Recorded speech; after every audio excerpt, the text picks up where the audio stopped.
اٹھا لے گا کام کی چیز ہے. تو ایک روشنی ہے, ایک رہبری ہے, اس لیے اس کا سنوارنا ضروری ہے کہ اپنا دین ہمارا سمجھ جائے. اور دین سنوارنے کا مطلب کہ اندر دلوں میں اللہ تعالیٰ سے صحیح تعلق ہو جائے.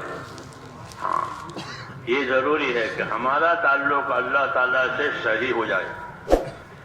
اللہ سے کیا تعلق کریں گے؟ اس کا تو کوئی رشتہ دار نہیں ہے, اس کے برابر کوئی نہیں ہے. کہ اللہ سے تعلق عبادت اور بندگی کا ہے. ہاں, یہی تعلق اللہ نے ہمارے درمیان میں پھیلایا ہے. تم سب میرے بندے ہو.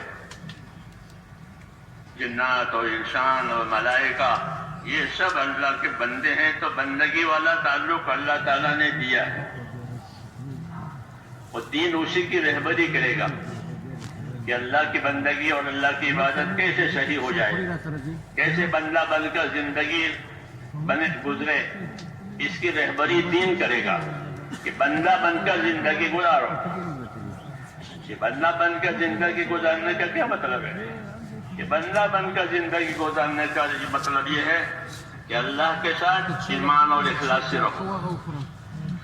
اللہ سے کیسے رہو گے؟ کہ اللہ کے ساتھ ایمان سے اور اخلاص سے رہے.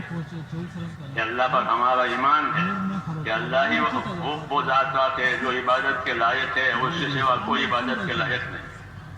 اللہ ہی وہ ذات ہے کہ جو ہر ضرورت کو پوری کرنے والا, ہر نفع نقصان کا وہ مالک ہے. ہاں, ہر حال میں وہ اپنی قدرت سے سب کچھ کرنے والا ہے, اس کی قدرت سے سب کچھ ہوگا. اللہ کے ساتھ معاملہ عبدیت کا, احتیاج اور محتاجی کا. ہاں, اللہ کے ساتھ کہ ہم اللہ کی طرف محتاج ہیں اور ہم اللہ کے بندے ہیں, یہ تعلق پیدا کرنا ہے. جتنا اللہ کی طرف اپنی احتیاج بڑھے گی اتنی وہاں سے مدد آئے گی. جتنی احتیاج بڑھے گی, اپنی حاجتیں اللہ کو بتائیں گے تو اتنی مدد ہوگی. یہاں اللہ کو یہ پسند ہے کہ بندے اس کے سامنے اپنی حاجتیں پیش کریں, اس سے مانگیں, اس سے امیدوار رہیں, اس کے ساتھ اچھا گمان کریں, اس سے نا امید نہ ہوئیں. یہ سب ہدایتیں اللہ تبارک و تعالیٰ سے ہم کو دی گئی تاکہ ہمارا تعلق اللہ تعالیٰ سے صحیح ہو جائے. اور اللہ نے ایک بڑی بات ہم کو یہ سنائی کہ میں بندے کے ساتھ وہ معاملہ کروں گا جیسا وہ میرے ساتھ گمان کرے گا. تو کتنا آسان ہو گیا. ہاں, اللہ کی تو شانیں ہیں, ان شانوں پر کون عبور کرے گا؟ تو کہا میرے ساتھ جیسا گمان کرے گا ویسا معاملہ کروں گا. ہاں, انا عند ظن عبدی بی, حدیث شریف ہے, میں بندے کے ساتھ گمان کے مطابق مانگوں. ایسا گمان یہ ہے کہ اللہ میری مدد کرے گا, اللہ میری دعا قبول کرے گا, اللہ میری مشکل آسان کرے گا, تو وہ ہوگی. اور یہ کہ اللہ ہم تو بندے ہیں, گنہگار ہیں, ہماری کون سنے گا؟ کہ نہ, اسی بات بھی غلط بات ہے. ابشروا واملوا ما یسرکم, ہدایت دی ہے, ہدایت دی ہے. بشارت لو, بشارت لو, خوش رہو اور اللہ سے امیدوار رہو. ایسے امیدوار رہو کہ اللہ تمہیں خوش کر دے گا. اللہ سے امیدوار رہو, اللہ تمہیں خوش کر دے گا. ابشروا واملوا ما یسرکم, جو تمہاری خوشی ہے وہ تمہارے پاس آئے گی, تمہیں خوشی حاصل ہو جائے گی. اللہ سے امیدوار رہو. کوئی دوسرا نہیں ہے جو امیدیں پوری کرے. ہاں, اللہ کی وہ ذات ہے جو امیدیں پیدا بھی کرتی ہے دلوں میں اور امیدیں پوری بھی کرتی ہے. اس لیے تعلیم دی ہے کہ اپنا اللہ کے ساتھ تعلق صحیح کرو, یقین کا, خوف کا, اچھے گمان کا اور اطاعت کا. یہ اس کے عوامل ہیں. اللہ سے صحیح تعلق ہے کہ اللہ تعالیٰ کا خوف بھی ہو. اللہ تعالیٰ کا خوف ہو کہ اللہ تعالیٰ کا خوف کہ اس میں بڑی خیر ہے. جو اللہ سے ڈرے گا وہ اللہ کی طرف چلے گا. یہ ہے اللہ کے خوف کی تاثیر الگ ہے. دنیا میں کسی مخلوق سے خوف ہو تو آدمی اس سے بھاگتا ہے, دور رہتا ہے. کہ شیر کا خوف ہے یا سانپ کا خوف ہے تو اس سے دور ہو جائے گا, آدمی اپنے آپ کو بچائے گا. اور اللہ کا خوف کہ اللہ کے خوف میں یہ تاثیر ہے کہ جس کو اللہ کا خوف ہوگا وہ اللہ کی طرف جائے گا. کیوں کہ خوف کی چیزوں سے بچانے والا بھی وہی ہے اور نفع کی چیزیں دینے والا بھی وہی ہے, اور کوئی ہے نہیں. کہاں جاوے؟ ہاں, حضور صلی اللہ علیہ وسلم کے بارے میں سنتے ہیں کہ ہوا میں تیزی آ جاتی تھی وغیرہ کوئی حالات ہوتے تو آپ فوراً اللہ کی طرف متوجہ ہو جاتے تھے, نماز میں مشغول ہو جاتے تھے, کیونکہ یہ سب چیزیں اللہ کی طرف سے آ رہی ہے, کسی اور طرف سے نہیں آ رہی ہے. اس لیے خوف کا پیدا ہونا, خوف کا بڑھنا, یہ تو ایمان کے بڑھنے کی نشانی ہے. جب یہ خوف پیدا ہوگا تو اللہ کی طرف رجوع زیادہ ہوگا خوف کی وجہ سے. من خاف ادلج ومن ادلج بلغ المنزل, حدیث شریف میں کہ جو ڈرا وہ تو جلدی چلا. یہ ایک طبیعت انسانی بتائی ہے کہ کسی سے کا ڈر ہوتا ہے اس کے فوت ہونے کا تو آدمی جلدی جاتا ہے, بس نکل جائے گی, گاڑی نکل جائے گی, دواخانہ بند ہو جائے گا وغیرہ وغیرہ ہوتا ہے نا, تو آدمی جلدی جاتا ہے. خوف کی کیفیت اللہ نے پیدا کی ہے اس لیے کہ مقصد کی طرف جلدی کریں. حکمتیں ہیں اللہ تعالیٰ کی, حکمتیں ہیں اللہ تعالیٰ کی کہ بندوں کے لیے خوف کو پیدا کیا کہ خوف ان کو مقصد کی طرف مددگار بنتا ہے. کہ ہاں, جو لاپرواہ ہوتا ہے, بے خوف ہوتا ہے, وہ محروم رہتا ہے. تو خوف میں حکمت ہے.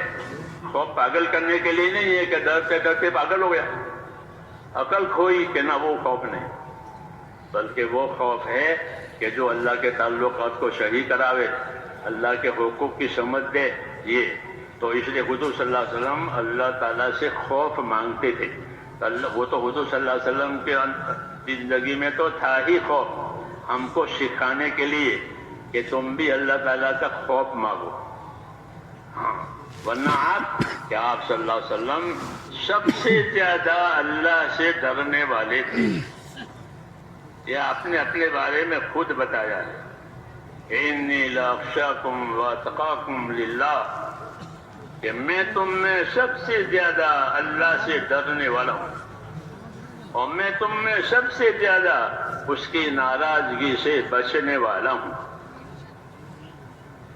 یہ تعارف کرایا ہے اور اس میں دعوت ہے, یہ تعریف نہیں ہے بلکہ تعارف کرایا ہے اپنی حیثیت کا, اپنے منصب کا, کہ میں تم میں سب سے زیادہ اللہ سے ڈرنے والا ہوں اور میں تم میں سب سے زیادہ اس کی ناراضگی سے بچنے والا ہوں. انی لاخشاکم واتقاکم للہ, یہ ہم کو تعلیم دی ہے کہ اللہ کے ساتھ تمہارا معاملہ کیسے ہوگا. یا ہماری شریعت میں اللہ سے نڈر ہو جانا کفر ہے. اللہ سے نڈر ہو گیا کہ یہ کفر ہے. ایمان کا تقاضا ہے کہ اللہ سے ڈرے, اور اللہ سے ڈرنے کا مطلب یہ ہوتا ہے کہ اللہ سے نافرمانی سے اپنے آپ کو بچاوے اور اللہ کی طرف سے جن چیزوں کا مطالبہ ہے وہ مطالبہ پورا کرے. یہ ڈرنے کا مطلب ہے. تو اس لیے حضور صلی اللہ علیہ وسلم اللہ سے ڈر مانگتے تھے کہ اللہ مجھ کو اپنا ڈر دے. یہ ہم کو تعلیم دی ہے کہ مجھ کو اپنا ڈر دے. کہ کتنا ڈر, بعض مرتبہ ڈر اتنا ہوتا ہے کہ آدمی پاگل ہو جائے, اس کے خواص باختہ ہو گئے, ڈر گیا. کہ اتنا ڈر نہیں, ہر چیز کی مقدار, ہر چیز کی ترتیب بتانا نبی کے ذمہ ہوتا ہے. حضرت فرماتے تھے نبی نیت بھی بتائے گا, عمل بھی بتائے گا, ترتیب بھی بتائے گا, تاکہ کام پورا ہو جائے. نبی کے ذمہ ہے کہ نیت بتاوے, عمل بتاوے, ترتیب بتاوے, تاکہ مقصد پورا ہو جائے. کہ کس نیت سے کرو گے اور کیا کرو گے اور کس طرح کرو گے. تو نیت, عمل, ترتیب, یہ تعلیم ہوتی ہے پیغمبر کی, تاکہ زندگی کا رخ اللہ کی طرف صحیح ہو جائے. کیونکہ دین جو ہے میرے بھائیوں, بقول مولانا الیاس صاحب رحمۃ اللہ علیہ کے دین یہ اعمال کے مجموعے کا نام ہے. دین, دال یا نون, 3 حرف ہے. اور اس کا اطلاق, اس کا مطلب کیا ہوتا ہے کہ دین, تو فرماتے تھے کہ دین وہ اعمال کے مجموعے کا نام ہے. جیسے گلدستہ ہوتا ہے نا, پھولوں کا مجموعہ, ایسے دین کہ دین اعمال کے مجموعے کا نام ہے کہ دین میں بہت سے اعمال ہیں. بعض اعمال کا تعلق دل سے، دل کا عمل ہے. دل کا عمل ہے کہ اللہ پر یقین کریں، ہاں اس کو ایمان کہتے ہیں، کہ اندر سے اللہ پر یقین کر کے اللہ ایک ہی ہے، وہی عبادت کے لائق ہے، اور اس سے ڈرے اور اس سے امیدوار رہے. یہ دل کا کام ہے، یہ دل کا کام ہے، یہ اندر سے ہوگا. کہ اندر خوف بھی پیدا ہوا، اندر امید بھی پیدا ہوئی، اندر تعلق بھی پیدا ہوا کہ میرا دل میرا پروردگار ہے جس نے مجھ کو پیدا کیا ہے اور اپنی عبادت کے لیے پیدا کیا ہے. یہ اندر دل کا تعلق. اس کے بعد اعضاء و جوارح کا تعلق، اعضاء و جوارح کا تعلق. تو اعضاء و جوارح کے لیے اس کا دین دیا ہے. آنکھوں میں آنکھوں کا دین، کانوں میں کانوں کا دین، ہر چیز کا دین، ہر چیز کا دین ہے. کہ دلوں میں کیا ہوگا؟ کہ دلوں میں ایمان اخلاص ہوگا. حدیثوں میں ہے اللہم طہر قلبی من النفاق، یا اللہ میرے دل کو نفاق سے پاک کر دے. نفاق حضور کے زمانے میں تھا، منافق لوگ تھے، اب کوئی منافق نہیں ہے، یا کافر ہے یا مسلم ہے. پھر دعا کیوں مانگی ہے؟ پھر دعا کیوں مانگی ہے کہ میرے دل میں سے نفاق نکال؟ تو یا نفاق سے مراد یہ ہے کہ اخلاص کا نہ ہونا، بناوٹ. یہ بناوٹ میرے دل میں سے نکال دے. اللہم طہر قلبی من النفاق، یا اللہ نفاق میرے دل میں سے نکال دے، بناوٹ نکال دے، حقیقت میرے دل میں پیدا کر دے. اللہم طہر قلبی من النفاق وعملی من الریا، یہ اسی قرینہ ہے اس کے اوپر، اور میرے عمل میں سے ریاکاری نکال دے. یہ تعلیم ہے کہ دل میں اخلاص ہوگا، نفاق نہیں ہوگا، عمل میں بھی اخلاص ہوگا، ریاکاری نہیں ہوگی.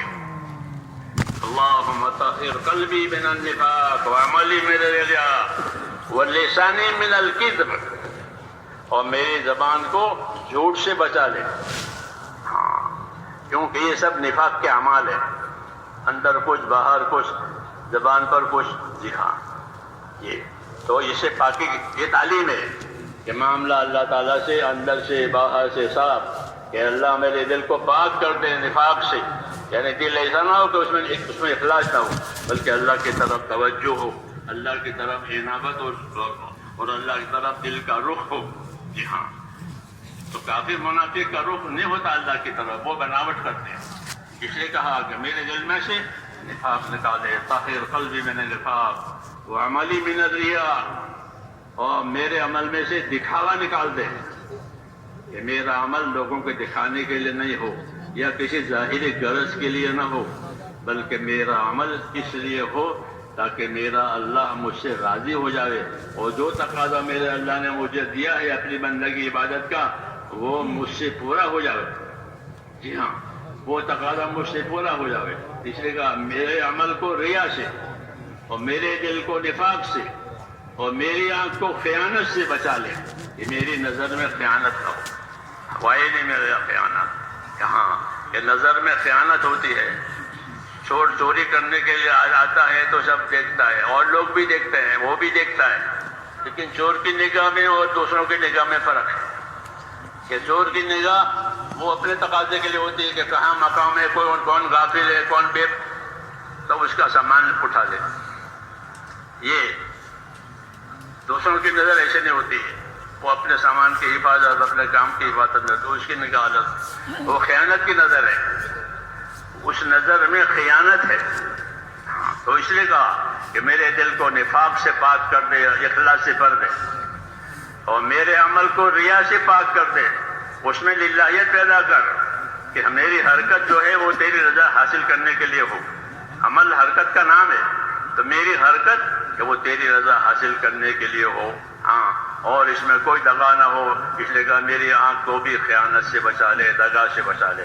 تو زندگی کی صفائی کی یہ شکلیں بتائیے کہ ہماری زندگی میں نفاق نہیں ہوگا، ریاکاری نہیں ہوگی، خیانتیں نہیں ہوگی. تو کیا ہوگا؟ کہ اخلاص ہوگا. اللہ کو راضی کرنے کے لیے دل دیا ہے، اور پھر دل کے بعد بدن کے اعضاء ہیں. تو تو بدن کے اعضاء کو اللہ تعالیٰ نے عمل کے لیے پیدا کیا ہے. بدن کے اعضاء سے عمل ظاہر ہوگا، ہاں اچھا یا برا. یہ بدن کے اعضاء قیامت میں جو عمل ان سے ہوئے ہیں ان کی گواہی دیں گے. آنکھیں گواہی دے گی آنکھیں گناہوں کی، ہاتھ پاؤں گواہی دیں گے اپنے اپنے گناہوں کی. یہ خود بولیں گے. یہ فضائل کی کتابوں میں حضرت شیخ نے بہت تفصیل سے لکھا ہے. تو بدن کے اعضاء عمل کے لیے ہیں، بدن کے اعضاء عمل کے لیے ہیں. تو وہ عمل قائم ہو جاتے جو مطلوب ہے، اس کے خلاف کوئی عمل نہ ہو. یہ تعلیم بھی ہے کہ دلوں میں یقین آوے، اللہ کی طرف رجوع آوے، اخلاص آوے، اور اعضاء میں اتباع آوے. اعضاء میں اتباع آوے. کسی کی اتباع؟ کہ حق کی اتباع، سنت کی اتباع. ہاں